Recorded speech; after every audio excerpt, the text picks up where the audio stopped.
What? He does what? He does what? What? He does what? Welcome to a very short and very weird Friends and Rivals, the only Universes podcast with a disembodied voice named Jacob. We didn't have a live stream or an episode this week, but we had a really interesting discussion on last week's Weird Thursday post-reveal stream that I think players would enjoy. So here it is. Also, Attack on Titan Origins of Power is almost here. We've done a handful of reveals for the preview season. Shout out to UVS Games for that. And you can check out all of our videos showcasing those things, including a really funny skit. Check the link in the description for a list of pre-release events in your neck of the woods. All right, enough of this. On to the video. I got a weird question for you guys. For us or for we the don't have chat? to get it Us or for chat? for you two and Okay. chat, I guess. We don't have to get into it, and I might be off base here. So if you think that this is a dumb question, just tell me. I'm looking at this top 16. And there are 3 names I don't recognize. Mm-hmm. And I think I don't recognize Corey Hill, but I think he has done well at other events. Yep. I don't recognize Andrew Marquez. And I know who Michael Marshall is, but I don't think he's super well known in the community. Is our game still too hard? The same people top every event, right? I think the game is still kind of hard, right? That's the one way people always describe the game. It still is hard. It's hard, and it's also hard to get people into the game to stick long enough to do well. Right? That's the pipeline of getting into a game. Right? We saw Ryan do well at St. Louis, and that's because he has played other card games, so he knows how to play well. But the game is still pretty hard, and getting to that playing well part is getting to top 16, top 32, whatever is hard. And sometimes what's even worse is you can still play well, and the game just may disagree with you. You go to make your build, you've now checked 5 attacks. You go to block, you've now checked another 5 attacks, and now you're just not playing the game, the other person's playing it against you, right? You're like, I'm going to block everything until they go, well, here's 7 attacks, and you'll die. It's hard to define what makes the game difficult other than going, well, there's a lot of math that has to happen if you really care, and there's a lot of vibes you just kind of have to go with, and you also have to be willing to accept that you're going to have to exist within the universe of the game, right? Your game set is effectively predetermined on how it's going to go somewhat. I'm just so when I think of how to make the events more fun for more people without increasing dramatically increasing the amount of staff and space that you need to do other side events and judge staff to support that stuff and that sort of thing.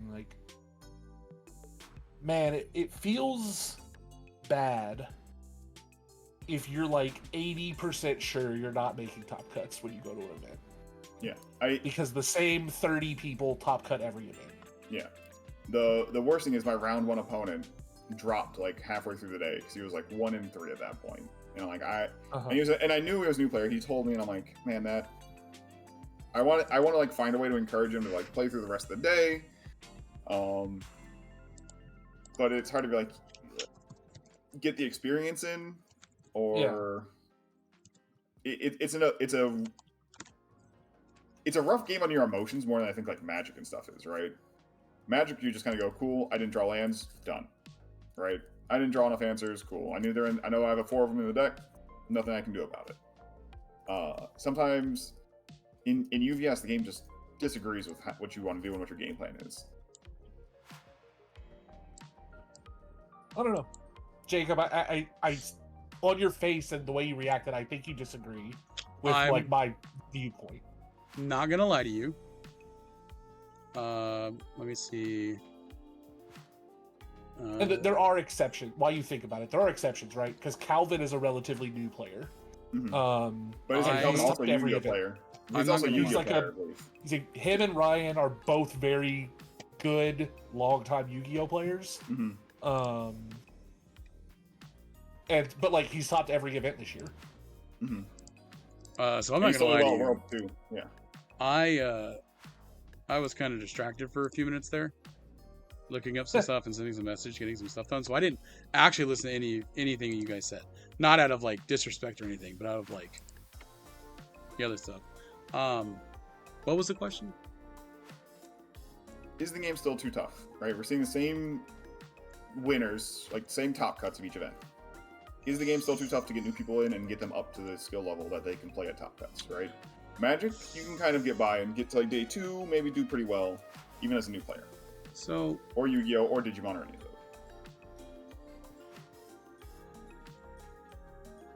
I think this game has a higher ceiling, or floor. I don't know which one I want to say because my brain can't. I honestly. I was gonna correct you to floor. Okay, I think this game is a higher floor. The answer is both, technically. I think this game has a bigger square footage than any other game. It is a bigger everything, right? To learn the game, especially with the new demo materials and the new demo script, easier than it's ever been than the past, honestly. I know that from firsthand experience from Gen Con, like teaching people the game, and then the next day seeing somebody going, "Hey, we bought decks, we played them, we really like it, but we don't understand this thing because this particular thing isn't in the demo," but they were playing the game. That's phenomenal. Like, this game never really had like that kind of conversion, especially like with the amount of demos we were doing at Gen Con. So like learning the game easier than it's ever been before. However, the ability to have the skill expression of this game is so incredibly high that like that part's harder. Like it, and I told somebody, we had a newer player from South Carolina wanted to have a discussion with a TO. This is actually a perfect example. He came up and said, "Hey, I want to talk to the TO," and he was like, "Yeah, I've been playing this game for a while, and I just don't feel like I'm good. I feel like I'm not. I just don't know what to do because I'm not really getting any better. I don't yada yada." And there's some other stuff in there, but like the main thing I try to like bring home was, and I believe Peyton was there, so he was in the conversation as well. Is that this game you need to like play a lot. Unlike Magic and Pokemon, where the concepts of the games are very simple and they're very easy, you can just take those concepts and go. With this game, every time you play your deck, everything is different. I've said it a billion times, but most of like the old head players will say, "I don't really care about the dude who decked the dude from, whatever tournament. I'm more worried about the guy who's built his deck. He's on version 10 and he knows every card in his deck and what every card in his deck does and how it interacts with every other card that it could face." Because that's kind of what this game has, right? It's that experience. What were you gonna say? I think in that same vein, right, is the game is more personal, as you're saying. The game is more personal to the players, right? Magic has some people that are like, "Hey, I really love my deck." You have your Storm players, you have your like Elf players. They're like, they identify with it. But each deck in UVS really shows what a person is like. It's someone picking your character in a fighting game. Everyone plays their fighting game characters differently, and that's your own expression. So making your deck and choosing how you play in UVS is that same personal choice. And when it doesn't do well, or if the deck is like not cooperating with you, then you end up like feeling it personally, and that just feels much worse, and that makes it that much harder to stick with. If you're like a new player, right, you're gonna have like, "Hey, this is my deck. I think it's so cool," and then you just get dumpster on, and you can't like your locals are rough. Like playing it at our locals when I was starting out, it was like I'm never winning with my Endeavor 2 deck. Like nothing's working. The Tetsu deck like would always go like 2-2 at events. It was rough to stick with it, right? The person's own emotions and judgment when it comes to UVS more in UVS than in other games. I can see that. I definitely feel like, at least for some of the Middle ground players, newer players, Yeah. people like that, in my view, are on the cusp of being very good players, but are not quite there yet. They take feedback to heart and get really defensive. Yeah, I think that's a giving feedback kind of thing that happens to everyone, right? Unless you're objectively going out and trying to find ideas and get reviews on things. If you're not trying to be that much better, right? If you're just going to tournaments going, hey, I just want to do well. Yeah. But I want to do enough well. I don't want to do like amazing. I want to do well. And then people start throwing, oh, you should have done this, you should have done this, whatever. You're like, well, yeah, I could have done that. Like, and then you get defensive. I've had like my own personal like crisis going into that state. I was like, oh man, after Nats, like I did. Going into this tournament, I was like, I don't care how I do. Like, I'm just gonna play a good deck and see what happens. My heart like wasn't fully in this tournament. What, Atlanta? Yeah, Atlanta. So I was like, I'm just gonna show up and play, and I'll just play well. But yeah, to circle back to my original point, is this game too hard? Getting into it's very easy. It's that it's I hate to be the old head who keeps doing this, but this game is a fighting game in card form in almost every sense of it. Like, bro, go play Dragon Ball Fighter Z and then go to a tournament, you're gonna get your butt stomped. Like, that happens, right? I think the main thing is I think this game is more draining when you lose than other games. It's like more draining to a person if they're newer. I can see that. I can definitely see that.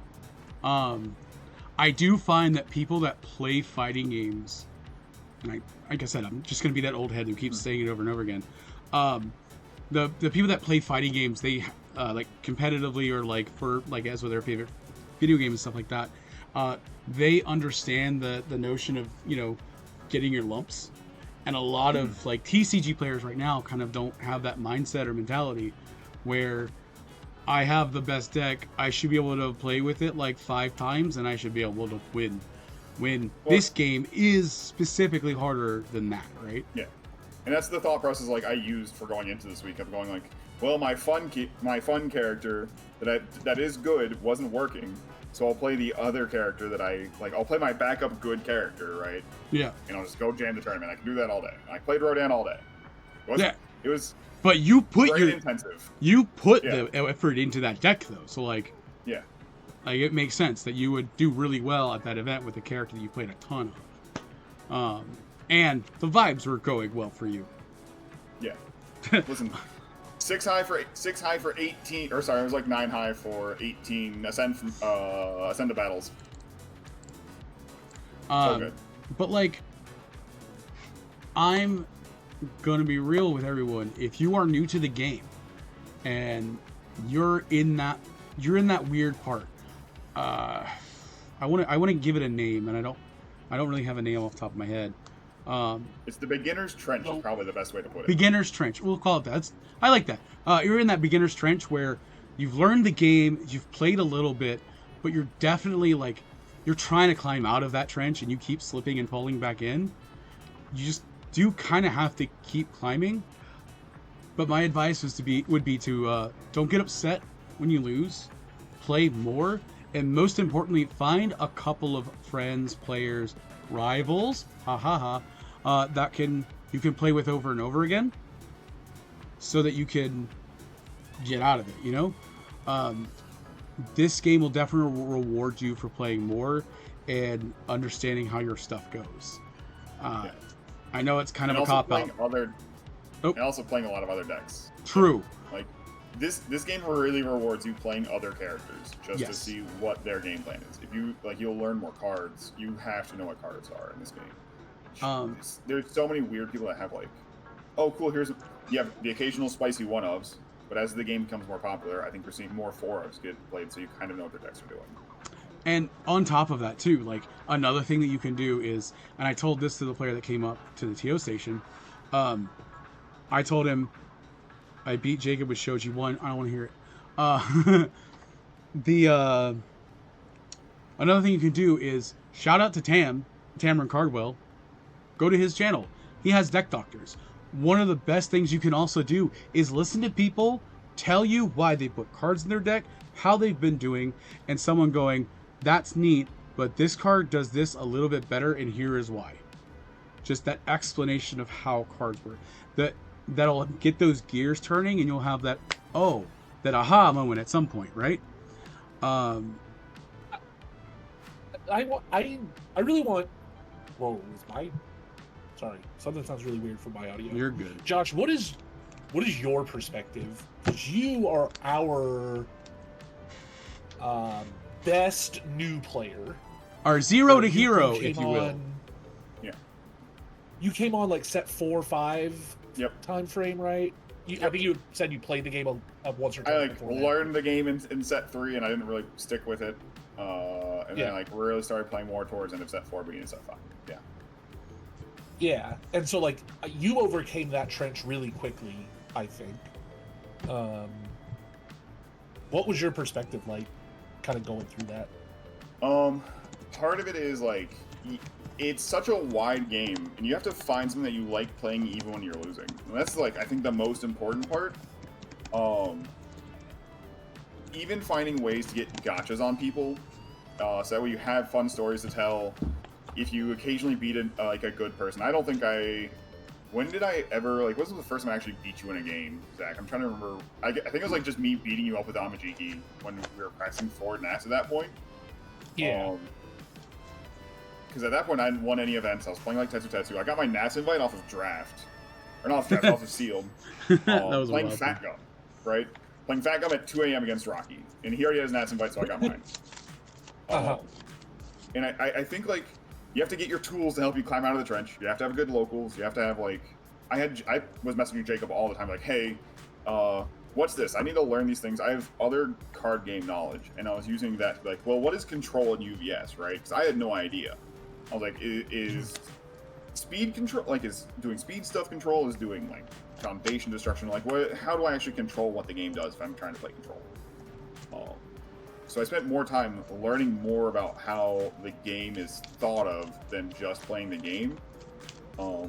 Especially because I was only coming out on I think Wednesday nights occasionally and Sundays every once in a while. And it wasn't until we started doing a lot more practice things and I got more games in that were low stress. They're just fun casual nights because our locals have a wide spread of skill levels. I was able to have some fun casual games and then some harder games to play that I could learn from. And I think that's really what helps people climb out of that trench of learning how to play the game. Yeah.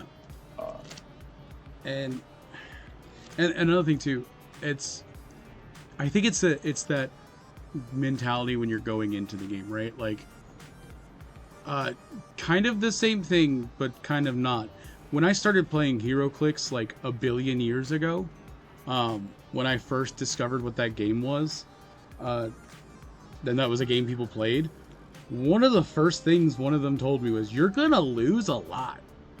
I played this game for 3 months and I didn't get a win until that 3 months was up.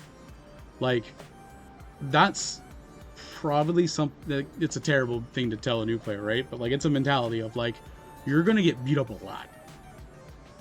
And I think that's another thing. And I'm not trying to call out any particular game or any game's players, but there are games that are so coin flippy that you're expected to win like 50% of the time, even as a new player, when this game is really experience focused. And then some players come from that mentality to this game, and it doesn't work out for them, and they quit because they're not prepared. They weren't told.